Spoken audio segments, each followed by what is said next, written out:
प्रिय विद्यार्थियों, अभी तक हम लोगों ने हिंदी साहित्य के विकास के अंतर्गत 4 कालखंडों का अध्ययन किया। अंतिम कालखंड आधुनिक काल के अंतर्गत नवलेखन काल तक का अध्ययन किया। उसमें साहित्यकारों द्वारा हिंदी को विकसित करने के लिए अपनाए गए विभिन्न विधाओं का अध्ययन करना हम लोगों ने शुरू किया है। इसके अंतर्गत विभिन्न विधाओं के अंतर्गत हम लोगों ने अभी तक नाटक का अध्ययन किया है। नाटक के अतिरिक्त प्रमुख विधा में एकांकी का भी स्थान सर्वोपरि है। आइए आज हम लोग एकांकी के संदर्भ में अध्ययन करते हैं। एकांकी है क्या? एकांकी का शाब्दिक अर्थ है एक अंक वाला। यह नाटक के समान ही अभिनय से संबंधित साहित्य की एक विधा है। इसमें भी नाटकों के संपूर्ण तत्व निहित होते हैं। जैसे नाटक होता है, नाटक में व्यापक क्षेत्र होता है, एकांकी में उसके सीमित क्षेत्रों का निरूपण प्रस्फुटन होता है। एक अंक, इसमें केवल उसके एक अंक का ही प्रदर्शन किया जाता है, मंचन किया जाता है। नाटक में कई अंक होते हैं और एकांकी में सीमित एक अंक केवल होता है। हिंदी में एकांकी लेखन का प्रारंभ भारतेंदु युग से ही हो जाता है, किंतु इस काल तक एकांकी रचनाओं में प्राचीन ढंग के संस्कृत साहित्यों के समान एकांकी लक्षणों का निर्वाह हुआ है। प्राचीन काल में भी जैसे अभिज्ञान शाकुंतलम, कुमार संभव, इस प्रकार से रघुवंशम, इन सब साहित्यिक रचनाओं के अंतर्गत भी एकांकी के अंश मिलते हैं, लेकिन उसमें उसका जो क्षेत्र है वो कुछ व्यापक है। इसी प्रकार से भारतेंदु युग में भी एकांकी की रचनाएं की गई हैं। एकांकी के लक्षणों से युक्त कुछ रचनाएं की गई हैं जो कि प्राचीन संस्कृत एकांकियों से मेल खाते हैं। उसमें कुछ नाटक, कुछ एकांकी, दोनों की अंश समन्वित रूप से दिखलाई पड़ते हैं। आगे देखते हैं। हिंदी साहित्य में एकांकी को कम महत्व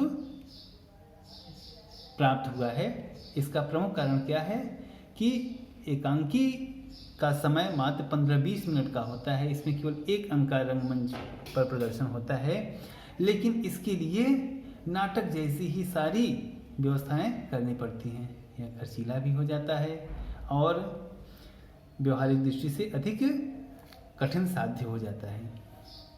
आइए हम लोग पहले एकांकी एवं नाटक में अंतर समझ लेते हैं। एकांकी, इसमें एक अंक होता है और नाटक में कम से कम 3 से 7 अंक तक होते हैं। एकांकी का दूसरा लक्षण क्या है? इसमें मुख्य कथा होती है। इसमें जो कथा होती है वह मुख्य रूप से एक होती है। और एक नाटक में क्या होता है? इसमें मुख्य कथा के साथ साथ प्रासंगिक कथाएं भी चलती हैं। एकांकी में प्रासंगिक कथाएं नहीं चलती, केवल मुख्य कथा का ही मंचन होता है। तीसरा, एकांकी में पात्रों की संख्या कम होती है, नाटक में पात्रों की संख्या अधिक होती है। एकांकी में चरित्र के एक पक्ष का प्रदर्शन किया जाता है, किसी एक विशेषता, किसी एक उद्देश्य को लेकर के एकांकी का मंचन होता है। और जबकि नाटक में इसमें विभिन्न पक्षों का प्रदर्शन होता है। इसमें जो चरित्र होता है, जो पात्र होता है, पात्र के वीरता, पात्र की उदारता, पात्र की धार्मिक, राजनैतिक, इन सब गुणों का उसमें प्रदर्शन होता है। एकांकी दृश्य काव्य का लघु रूप होता है, जबकि नाटक दृश्य काव्य का दीर्घ रूप होता है। एकांकी में कथानक का जो घनत्व होता है, यानी जो उसमें सार तत्व होते हैं, जो कथानक का सार तत्व है, वह बहुत ही संक्षेप में प्रस्फुटित करने का प्रयास किया जाता है। जबकि नाटक में जो कथानक होता है वह विस्तृत होता है, उसका फैलाव होता है। इस प्रकार से एकांकी और नाटक में ये प्रमुख अंतर होते हैं। अब आइए हम लोग देखते हैं भारतेंदु युग में इसके लिए कौन कौन से प्रयास किए गए। भारतेंदु युगीन एकांकी, भारतेंदु हरिश्चंद्र जी ने धनंजय विजय, प्रेमयोगिनी, पाखंड विवंडन, पाखंड विडंबन, अंधेर नगरी, विशस्य विषमोधम, विशस्य विषमोस्थम, वैदिक हिंसा हिंसा न होती। इसमें तमाम प्रहसन से भी संबंधित हैं, तो नाटक से भी संबंधित हैं। इन सबको एकांकी की कोट में भी रखा गया है। इसीलिए देखिए, इसमें एक बात हमने पहले आपको समझाया कि इसमें संस्कृत साहित्यों के समान एकांकी लक्षणों के गुण मिलते हैं। इसके बाद धीरे धीरे इसमें परिष्कार होता गया और प्रसाद युग तक आते आते एकांकी बिल्कुल परिष्कृत हो गई।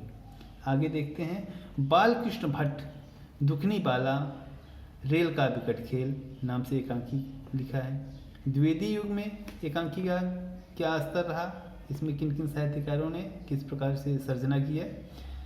द्विवेदी युगीन एकांकी, सिया राम शरण गुप्त ने कृष्णा, राम सिंह वर्मा रेशमी रुमाल, क्रिसमस, रूपनारायण पांडे का मूर्खमंडली, पांडे बेचन शर्मा उग्र, चार बेचारे। श्री सुदर्शन ने ऑनरेरी मजिस्ट्रेट नाम से एकांकी की रचना की।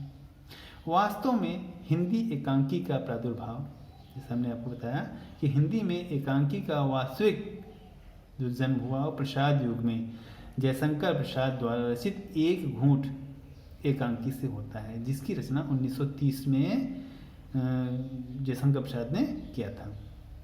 इसे हिंदी का प्रथम एकांकी माना जाता है। डॉक्टर रामकुमार वर्मा को एकांकी का जनक माना जाता है। डॉक्टर रामकुमार वर्मा को एकांकी का जनक माना जाता है। इन्होंने 1936 में एकांकी नाटकों का प्रथम संग्रह पृथ्वीराज की आंखें प्रकाशित किया। इसके बाद अनेक रचनाकारों ने रचना धर्मिता का निर्वाह करते हुए इस विधा को भी अपने साहित्य लेखन का अंग बनाया। इसमें भुवनेश्वर प्रसाद, सेठ गोविंद दास, जिसमें भुवनेश्वर प्रसाद, सेठ गोविंद दास, उदय शंकर भट्ट, वृंदावन लाल वर्मा, जगदीश चंद्र माथुर आदि लेखकों ने एकांकी के विकास में अपना महत्वपूर्ण योगदान दिया। स्वतंत्रता के बाद रंगमंच की तकनीकी विकास के कारण हिंदी एकांकी का पर्याप्त विकास हुआ। इस युग के प्रमुख एकांकीकारों में स्वतंत्रता के बाद जिन लोगों ने एकांकी को समृद्ध बनाया उसमें उपेंद्रनाथ अश्क, विष्णु प्रभाकर, भगवती चरण वर्मा, लक्ष्मी नारायण मिश्र, धर्मवीर भारती, गिरजा कुमार माथुर, नरेश मेहता आदि प्रमुख हैं। डॉक्टर रामकुमार वर्मा ने हिंदी में सर्वप्रथम पश्चिमी नाट्य विधान को ध्यान में रख करके बादल की मृत्यु 1930 में बादल की मृत्यु नाम से एक एकांकी 1930 में रचना किया। इसीलिए एकांकी का जनक डॉक्टर रामकुमार वर्मा को भी माना जाता है। डॉक्टर रामकुमार वर्मा को एकांकी का जनक माना जाता है। अब हिंदी के प्रथम एकांकीकार कौन है? अब बात उठती है, यह प्रश्न उठती है कि 1930 में बादल की मृत्यु नामक एकांकी की रचना डॉक्टर रामकुमार वर्मा ने किया और जयशंकर प्रसाद ने भी 1930 में ही एक घूंट नाम की एकांकी की रचना की। अब प्रश्न उठता है कि इसमें प्रथम एकांकीकार है कौन? तो डॉक्टर सत्येंद्र ने भारतेंदु हरिश्चंद्र को माना है। डॉक्टर सत्येंद्र ने भारतेंदु हरिश्चंद्र को प्रथम एकांकीकार माना है। डॉक्टर नगेंद्र एवं अज्ञे ने जयशंकर प्रसाद को माना है। डॉक्टर नगेंद्र एवं अज्ञे ने सच्चिदानंद हीरानंद वात्स्यायन अज्ञे, जो पूरा नाम है इनका, जयशंकर प्रसाद को माना है। और रामनाथ सुमन ने राम कुमार वर्मा को हिंदी एकांकी का प्रथम रचनाकार माना है। तो इस प्रकार से तीन लोगों द्वारा ये विचार, डॉक्टर सत्येंद्र ने भारतेंदु को माना, रामनाथ सुमन ने राम कुमार वर्मा को माना, डॉक्टर नगेंद्र और अज्ञे जी ने जयशंकर प्रसाद को प्रथम एकांकीकार माना है। अब आइए हम लोग देखते हैं हिंदी के प्रमुख एकांकीकार कौन कौन से हैं और उनकी कौन कौन सी रचनाएं। जयशंकर प्रसाद, देखिए सब महत्वपूर्ण एकांकियाँ इसमें दी गई हैं। आप लोग इनको ध्यान से पढ़िएगा, बोर्ड परीक्षा में इसमें से अवश्य पूछे जाते हैं। आइए हम लोग देखते हैं, हम रचनाकार और रचनाकार की रचनाएं देखेंगे। जयशंकर प्रसाद एक घूंट, रामकुमार वर्मा एक घूंट की रचना 1930 में किया था। रामकुमार वर्मा बादल की मृत्यु, ये भी 1930 में की गई थी। इसी आधार पे इनमें भ्रम हो गया है कि किसको प्रथम एकांकीकार माना जाए। रामनाथ सुमन ने रामकुमार वर्मा को माना है और डॉक्टर नगेंद्र ने जयशंकर प्रसाद को माना है। डॉक्टर रामकुमार वर्मा द्वारा लिखित एकांकी बादल की मृत्यु, पृथ्वीराज की आँखें, दीपदान, रेशमी टाई, बापू, कौमुदी महोत्सव, ऋतुराज, रजत रश्मि, इंद्रधनुष, कामकंदला आदि। भुवनेश्वर प्रसाद मिश्र द्वारा तांबे के कीड़े, देखिए सब महत्वपूर्ण है, पूछे जाते हैं। तांबे के कीड़े, आज़ादी की नींद, कारवां, स्ट्राइक, सिकंदर। मोहन राकेश से भी जो भी एकांकियाँ हैं ये सब पूछी जाती हैं। अंडे के छिलके, सिपाही की माँ, कर्फ्यू। गिरजा कुमार माथुर उम्र कैद एकांकी की रचना की। धर्मवीर भारती ने नदी प्यासी थी, नीली झील, सृष्टि का आखिरी काम। विनोद रस्तोगी की रचना है बहू की विदा, काले कौवे गोरे हंस, पुरुष और पाप, निर्माण का देवता।